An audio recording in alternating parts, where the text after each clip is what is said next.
Welcome back to the Relaxing Ghost channel here on YouTube. As always, your host with the most, Ghost. We got our Hell in a Cell review for you guys today. Take some time and subscribe to the channel if you haven't already. First off, I gotta say, that was a great show last night. And, we did pretty good in our predictions, so let's get into it. On the pre-show, the U.S. title match ended up getting changed to a triple threat match. They added Ty Dillinger into the mix, and we would see that play out later on in the night. So the show, or I guess the pre-show, we had the tag team match, which I completely missed the pre-show. Sometimes I'll try to catch it, but this time not so much. Gable and Benjamin did end up feeding Ryder and Raleigh, so we'll see what happens here if we see a breakup between Zack Ryder and Mojo. We went 6 for 8 in our predictions. Technically, I would consider it 7, but the other match was a DQ finish. So we started off the night with a Hell in a Cell match. The New Day defending the tag titles against the Usos.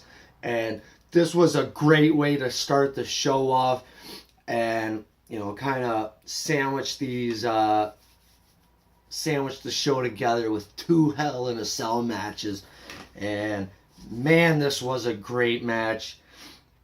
It was Big E and Xavier in there, Kofi on the outside, and right off the bat, these guys are picking up kendo sticks. I was laughing. I think it was Xavier pulled about, 6 or 7 kendo sticks out from under the ring. And then he grabbed this rainbow kendo stick. Those would come into play later on with Xavier Woods getting handcuffed to the ring post there. And the Usos just beating the crap out of him. Man, Xavier took a hell of a beating during this match. Big E, who did, make quite a bit of a comeback here later on. But it wasn't enough with the Usos taking advantage. In the Uso penitentiary, we would see the double Uso splash to Big E. Xavier would save, but they would end up doing a double splash to Xavier. He would kick out, but then we would get a chair. Another double Uso splash. New tag team champions. I'm happy if they continue this feud on for the next couple of months. No problem with that, because these guys have been having great matches as long as I can remember, going back a couple of years now. I don't know, I can't really remember what match was next, but I think it was the triple threat match for the U.S. title. And I was actually quite impressed with this match. They did some pretty cool spots with Baron Corbin being the bigger guy. He's able to kind of, toss these guys around, no problem. They did a lot of good stuff here. I liked the match quite a bit. And it did play out how I expected, with AJ Styles getting bumped out and Corbin taking advantage of Ty Dillinger. We did see a 450 splash from AJ, a calf crusher a couple of times, and AJ Styles hit this awesome, phenomenal forearm to Ty Dillinger. Baron Corbin rushes in, boots Styles out of the ring. We got a new United States champion, so 2 new champions to start the show off here. And then I believe it was Randy Orton versus Rusev in a decent match. these guys work pretty good together. You know, Rusev, I really like Rusev, and these guys had a great match. Rusev trying to lock the Accolade on here, and, you know, Randy Orton slithering out, hitting the RKO for the 3 count. You know, I don't know what they're going to do with Orton or Rusev going forward from here, but, you know, it's something to look forward to. I really like Rusev. Moving along to Bobby Roode and Dolph Ziggler.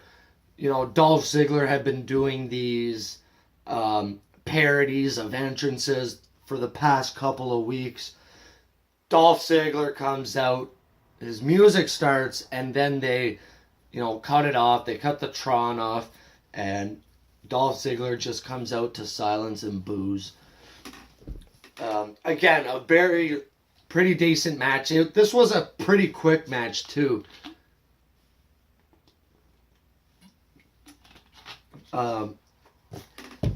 Bobby Roode blocked the zigzag, hitting the glorious DDT for the win. After the match, Dolph Ziggler hit the zigzag on Bobby Roode and just walked out of the ring. So, I really like Bobby Roode, too, a lot. So, I'm glad he's getting a decent push here. You know, it's like all these guys who come up from NXT, they always go to Dolph Ziggler first. Look at guys like Tyler Breeze, Baron Corbin. I think even Sami Zayn went to Ziggler. Now Bobby Roode, Nakamura. You know they could get good matches out of Ziggler, and not sure when his contract comes up. It might be pretty soon. They're gonna miss a guy like Dolph Ziggler because, you know, he's done so much over the years. He's put a lot of guys over, and, you know, it's gonna suck if he leaves. The Women's Championship match, I wasn't really a fan of this match. They did the cheap DQ finish here with the girls bumping outside, Natalya getting a cheap chair shot on Charlotte there for the win. And then the WWE Championship match happened. You know, they could do so much with this stuff, and I think this was probably the more disappointing match of the night. It was better than their SummerSlam match. I just think SummerSlam was so packed with so much stuff going on there. It's hard for guys to get a lot of TV time, a lot of match time in there. So they do push it to the next month, kind of like they did here. And they got a bit of time in. The Nakamura had the match won with Kinshasa. After that, at the same time this is going on, the referee is ejecting the Singh brothers. Get out of here. You out of here, Charles Robinson. And by the time he gets back in the ring, Mahal's got his foot on the rope.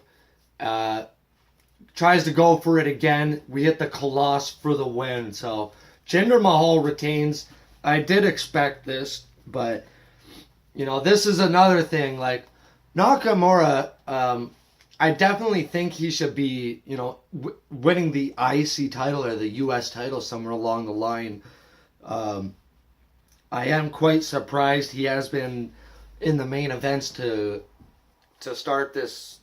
So it's going to suck because he's going to get demoted this early in his run. He should have started at the IC or US level, and then, you know, next year sometime have him in those world title matches. And in the main event, the Hell in a Cell match between Shane McMahon and Kevin Owens. This was the Kevin Owens show. This was a great match. This is what Taker and Shane should have been at WrestleMania a couple years back. They did a lot of stuff in this match, starting in the ring, or they actually started outside. This Falls Count Anywhere Hell in a Cell match, which doesn't need it. It doesn't need to be Falls Count Anywhere. Hell in a Cell matches have been won on the top before, so it's a stupid stipulation to add to a Hell in a Cell match. Yeah, they actually started outside before Kevin Owens could get in the cell. Shane McMahon's rushing out the door. These guys are, battling up the ramp and all that. They finally get in the ring. They lock the door, and they're battling it out. Shane McMahon, and Kevin Owens going crazy. And at one point, Shane hits the coast to coast, I believe. He looks up, and he wants to go on top of that cell. They did hit a cool spot there with the cannonball. Kevin Owens threw a table against the wall of the cell at one point. This was a great match. They did a lot of stuff, like I said, using the stairs and chairs and trash cans like a regular Shane McMahon match. Eventually, Shane McMahon goes to the door. He's telling the ref, unlock the door. He's like, no, I'm not unlocking the door. He's looking around. Goes onto the ring, grabs those cutters, cuts the lock off. And now these guys are battling outside. Kevin Owens is rubbing his face against the cage like a cheese grater. And then they're battling towards the announce table. Owens goes up first. McMahon follows.